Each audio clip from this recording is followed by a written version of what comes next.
O yan, nag-normal, oh. Ba, nagpi-flicker na siya, oh. Tapos, magalaw-galaw na to. Natin kung andar yung motor. Oh, mandar yung motor. Yan, ibig sabihin, dali talaga tong IC.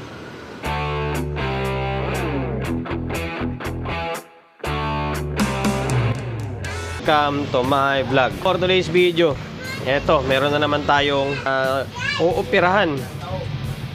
Bali, di ko alam kung walk-in client ko ito o isang follower subscriber ko eh. Basta bahala na. Masalamat na lang tayo eh. Meron nagdala ng unit dito sa atin. Kung nanonood ba nito, kung mapanood ba nito ni Sir, eh, shoutout. And then maraming salamat sa pagkakatiwala ng unit dito sa may shop ko. Acura na EV737. Kaya dinala to dito sa akin. Ang problema nito ay parang meron na siya pinalitan dito eh. Siguro sinubukan niya sigurong gawin. Yan dito. May pinalitan siya mga pyesa, mga kinalawang daw. Kaso, nung sinilip ko parang hindi pa rin. Ayun, madami pa rin mga kalawang. Transistor paa niya malapit na maputol. Tapos meron pa eh. Ito, 470, putol. Oh. Yan, tapos, ang problema daw, baliktad yung wire na pagkasalpak niya rito. Yung sa nawalan daw ng dito, nawala ng display dito. So, try natin. Yan. 110 muna natin siya. Okay. Hindi pa rin naka... Ayan. Ito na yung bulb natin. O, wala, oh. Hindi umiilaw. Pero meron siya dito. Hindi rin gumagana yung motor. Tapos, hindi rin nagre-relay. Siyempre, hindi magre-relay yan dahil yung resistor putol, tapos may mga kinakalawang na pyesa. Bali, ito yung issue or problema na dapat natin i-fix sa video na ito. Bago natin simulan yan, siyempre promotion muna tayo. Sa mga hindi pa nakapag-follow, paki-follow, and siyempre paki-share ng mga walang kwentang video natin sa my Facebook, YouTube channels. Kung hindi pa nakapag-subscribe, paki-subscribe, like, share, and then siyempre paki-hit ng bell button sa gilid para updated ka sa mga susunod na video na i-upload ko. Ayun, simulan na natin. Ang unang step na gagawin natin dito, dahil may mga kalawang yan, siyempre visual check tayo. Bunutin lahat ng may kalawang na pyesa. Dapat palitan. Tapos dito, meron akong napansin dito eh. Open yung isang fuse dito. Ito. Open yung ito. Bago ko makita. Yan, ito. Open ito. Yan, itong fuse na ito, open to. Kaya siguro walang display. Kasi nung nagkabaliktad, kaya siguro buti may fuse. Kung walang fuse yan, baka may mga tatamaan ng mga IC rito. Mamaya palitan na lang natin yan. Value nyan is 1.5 ampere lang. Sobrang baba lang. 1.5 ampere. Tapos ito, baklasin muna natin ito. And then palitan na lang natin yung dapat palitan. Tayo nagpo-full demo tutorial. Bali ang atin na lang baklasin, papalitan. And then sabihin ko na lang sa inyo yung mga pinagpapalitan ko or anong pinagagawa ko, para hindi na umaba yung walang kwentang vlog natin. Kasi common na lang din eh. Paulit-ulit lang yung content natin. Tsaka yung sakit ng mga amplifier ngayon, halos isa lang naman. Kalawang. Yun lang talaga pinaka laging problema. Ngayon focus muna tayo dito sa may mainboard bago tayo pumunta dito. Tingin ko wala naman siguro problema rito. Nabaklas ko na yung board ng EV737 natin. Ito yung number ni Sir, oh. Tago muna natin. Mamaya madali tayo. Yan, tago muna natin number niya. Ayun, basta wala na kayo ibang gagawin kundi palitan lang muna itong mga kalawang. Makita kayo mga kalawang niya sa may amplifier niyo. Kung gusto niyo mag-DIY, yan, palitan niyo lang yan. Ang value niyan 551, 5401. Yan, nakadikit naman eh. Yung mga wala pang kalawang okay lang, dyan lang muna yan. Pero yung mga kalawang na, palitan niyo na. Lalo yung mga resistor, transistor na maliliit, ayan o. Muna yung unang move na gagawin natin. Baklasin natin yan, mga yan, then papalitan natin. Or pwede, kung wala kayong pamalit, ayan, sa puno naman siya ng itim eh. Yan, putulin nyo lang yan, tapos ibaon nyo na lang ulit ng todo. Kung wala kayong pamalit, kung may pamalit kayo palitan nyo na lang ng bago. Ayan, stay tuned lang kayo. Bali, magbabaklas na lang tayo ng masilip natin na kinakalawang na. Baklas ko na yung mga dapat baklasin na pyesa, mga kinakalawang. Yan, 551, 1, 2, 3, Bali, 6. Parang 6. Pito. Ay, hindi. 7 yata yan eh. Basta. 1, 2, 3, 4, 5, 6. 6 na 551. Tapos 6 din na 5401. Yan. Tapos yung 470 na putol na dito. Yan, naiwan pa yung paa niya. Yan, laglag na. Tapos ito yung pinagtatanggal natin. Tingnan nyo yung kabilang paa niya. Nangingitim na. Mapuputol na yan. Ayan o. Ayan, sabi ko nga, kung wala kayong pamalit niyan, pwede nyong putulin yan. Tapos isagad nyo na lang baon. Pero kung may pamalit kayo, ay palitan nyo ng bago, siyempre. Ayan, tapos yan yung 470. Pamalit natin. Ito. Ako, may pamalit ako ng bago eh. Palitan ko na lahat ng bago yan. Ayan, bago lahat yan. Tapos ito yung 470. So ngayon, stay tuned lang kayo. Mali, babalik lang muna natin to dito. And then, itong fuse dito, palitan natin to. Buti na open yung fuse. Guys, bali ito, napalitan na natin yung mga transistor na mga kinakalawang na. Yan, yung iba, basta pinalitan ko na lahat. Yan, ito yung mga luma. Tapos, ayan na, puro bago na lahat yan ha. Baka sabihin nyo, hindi tayo nagpalit. Bago lahat yan. Hindi naman tayo nagsisinungaling eh. Tapos ito yung 470. Tapos itong fuse, dahil wala akong 1.5, nag-jump na lang ako. Nag-jumper ako na maliit na manipis na wire dito sa ilalim. Para hindi naman sasagwa. Tingnan, ayan o. Wala naman to eh. Manipis na naman yan kasi 1.5 ampere lang eh. Kaya nag-jump na lang tayo. Ikabit natin yung kundari niya. Yan, itong kable na to. And then, obserbahan natin kung magre-relay. Kung may problema or wala na. Bago natin i-fix yung board sa may casing. Okay, stay tuned muna kayo. Pinalik ko na yung mga kable. Ganyan lang muna siya. Dito naman, di naman natin ginalaw to eh. Kasi sinama ko sa pagtanggal ito. Bali dito lang yung tinatak natin. And then, ito sa speaker to. Itong input niya. Tapos yung mga pan. Ganyan lang muna. Obserbahan natin kung magre-relay siya. Kung wala nang DC out. And then, kung ilaw to dito. Yan, naka-plug naman, naka-bulb naman tayo. In case na may problema eh, sasaluin ng bulb natin. Yan, naka-switch on na yun doon. Ito. O, yan o. Nagkaroon ng display dito. Tapos, obserbahan natin. O, yan, nag-relay na. Nag-trigger ang relay. Nakita nyo, di ba? Ulitin natin. O, yan. Malik.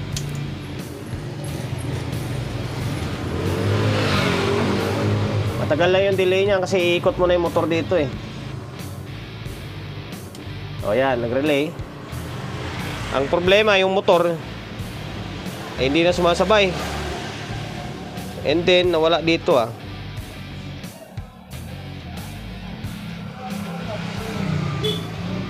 Nawala na naman dito. O, baka may nagalaw lang. Kaya obserbahan ko lang muna. Or check ko. Pero yung sa may amplifier natin is okay na. Nag-relay na. Mali double check ko lang dito. Bakit nawala na naman? Teka lang ah. Dito lang pala. Yung ginamper ko na fuse na wire. Manipis pala yung pag-ainang. Yan. Yan, dito ko na nilagay sa taas. Baka naputol siguro sa ilalim. Ayan, ulitin natin. O, ba't wala pa rin? O, yan. Bira, o. Nagloloko. Nagloloko na rin. Ayun na, magka-display na, o. Kaso, hindi siya nagbi-blink-blink. Aha. Sana hindi tinamaan yung IC nito nung nagkabaliktad si sir. So ngayon, babalik ko lang muna itong board. And then, balik tayo rito. Tingnan natin kung ano magagawa natin dito sa may display niya. Hindi na nagbi-blink-blink. Inuha ko muna yung sa 737 ko na PC. Sync, anong pangalan nito? Sync MOS. Yan, ito yung dito galing. Yan, dito galing to. Ito yung galing sa may akin, amplifier ko ito, na 737 din. Sync MOS, paras naman yung code eh. 40pp. O, pares lang. Ito 737 din naman to eh. So ngayon, try natin to ipalit kung magiging normal yung display dito. Bihira na yan, papahirapan pa tayo nito. Kaya minsan, imbis na magdi-DIY kayo, dali nyo na lang siguro sa legit na technician para Hindi na lumala yung problema ng unit nyo. Minsan, bago yung dalhin sa may technician, baldado na. Kawawa yung technician minsan. Ayan. Ano, nabunot pala. Kasi may kumuha ng unit sa atin. Kinuha yung krill na 12, yung pinalit is krill na 8 naman. Yan, dami ko yung abangan sa akin. O yan, nagnormal oh. Ba nagpi-flicker na siya oh. Tapos magalaw-galaw na to. Natin kung andar yung motor. Oh, mandar yung motor. Yan, ibig sabihin, dali talaga tong IC. Yung problema nito kung magkano halaga nito. Ayan mo, charge na lang natin kay sir yan. Yan, okay na. Bali, yan o, naka-normal na siya, naka-BCR na siya. Tingnan natin, pinutin natin to. Yan, naglilipat. To, LCD, auxiliary. Ito naman sa may auto LR niya. O, yan, naglilipat. Ito, B. Okay. Dito. O, okay. O, working na. Pati dito sa may motor, gumana to, makyat eh. O, ibig sabihin, okay na. Ang kulang na lang is yung speaker na lang. Salpakan natin yung speaker and then tingnan natin kung normal yung audio niya. Nakapit na lang yung speaker.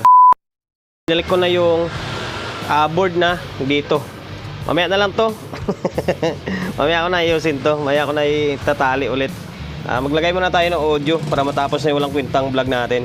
Ito may kakabit na speaker. Yan, itong dalawa sa may gitna. And then audio source natin, yung isang cellphone natin. Ayun. Oh, yan. Magalaw na talaga siya oh. Kanina steady lang yan eh. Tsaka umiinit kasi kanina. Inoobserbahan ko siya ganyan.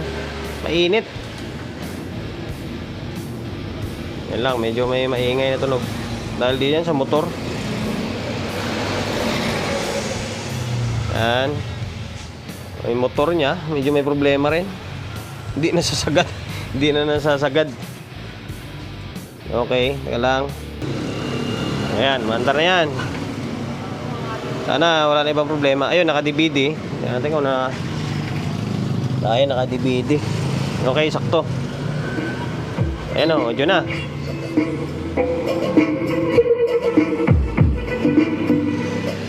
Lakas ng ilaw. Hayaan mo na. Testing na naman eh. Importante may audio.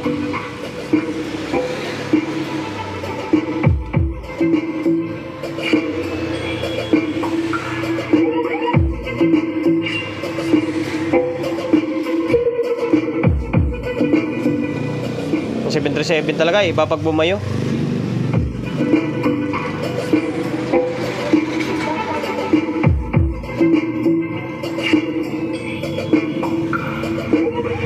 Ayun guys, okay na, mandar na. Normal na yan. Bali, balikan natin yung ginawa natin.